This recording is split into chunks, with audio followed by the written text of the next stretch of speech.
Welcome back. When you first begin to look at the Microsoft Office 365 plans, you'll notice that there is a business side and a home side.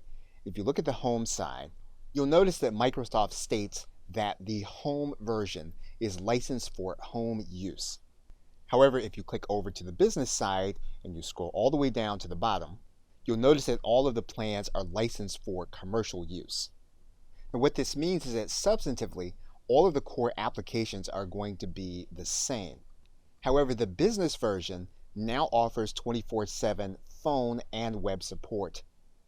Now, as of the recording of this video, there's no enforcement mechanism, so that if you're using the home version and you're using it for your business, that doesn't mean then that Microsoft is going to somehow cut off your access.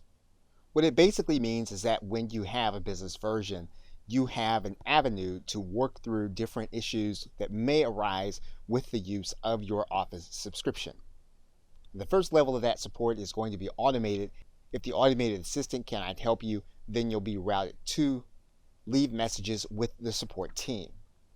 Now, whether or not there'll be some enforcement mechanism in the future currently is unknown, but the trade-off at this point is that if you need support, you can get a business version.